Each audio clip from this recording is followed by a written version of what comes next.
कहानी का नाम मन की शांति का रहस्य। पुराने समय की बात है। एक छोटा गांव था जहां एक साधु महाराज रहते थे। उनकी योग्यता और शांति की कहानियां दूर दूर तक फैली हुई थीं। लोग उनसे मार्गदर्शन लेने के लिए दूर दूर से आते थे। एक दिन शहर से एक युवा व्यापारी आया। वह बहुत परेशान था।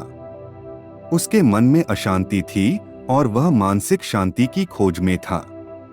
साधु महाराज ने उसे बैठने का आदेश दिया और पूछा, क्या समस्या है पुत्र? युवा व्यापारी ने कहा, महाराज, मैं बहुत व्यस्त जीवन जीता हूँ।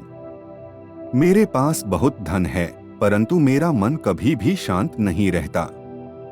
मुझे हर समय चिंता होती रहती है। मैं क्या करूं? साधु महाराज ने मुस्कुराते हुए कहा, पुत्र, मन की शांति पाने के लिए पहले अपने मन को नियंत्रित करना सीखो। युवा व्यापारी ने प्रश्न किया, परंतु महाराज, यह कैसे संभव है? साधु महाराज ने एक कटोरी पानी मंगवाई और व्यापारी को दी।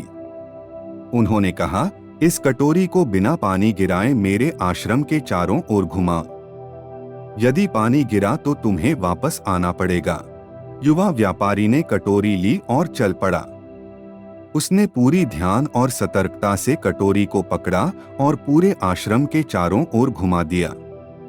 जब वह वापस आया तो उसकी कटोरी में एक बूंद भी पानी नहीं गिरा था। साधु महाराज ने पूछा, बताओ, जब तुम इस कटोरी को लेकर चल रहे थे तब तुम्हारे मन में क्या चल रहा था? व्यापारी ने उत्तर दिया, महाराज, मैं केवल इस बात का ध्यान रख रहा था कि पानी न गिरे।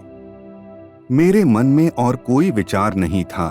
साधु महाराज ने मुस्कुराते हुए कहा, बस यही तुम्हारे प्रश्न का उत्तर है।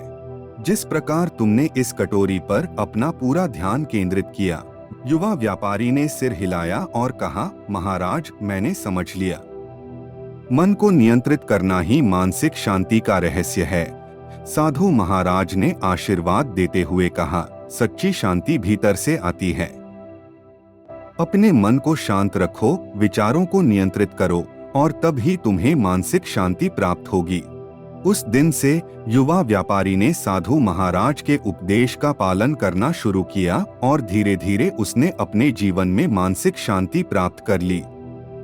निष्कर्ष, मन की शांति पाने के लिए हमें अपने विचारों को नियंत्रित करना और ध्यान को केंद्रित रखना सीखना चाहिए। बाहरी दुनिया में चाहे कितनी भी उथल पुथल हो, सच्ची शांति हमारे भीतर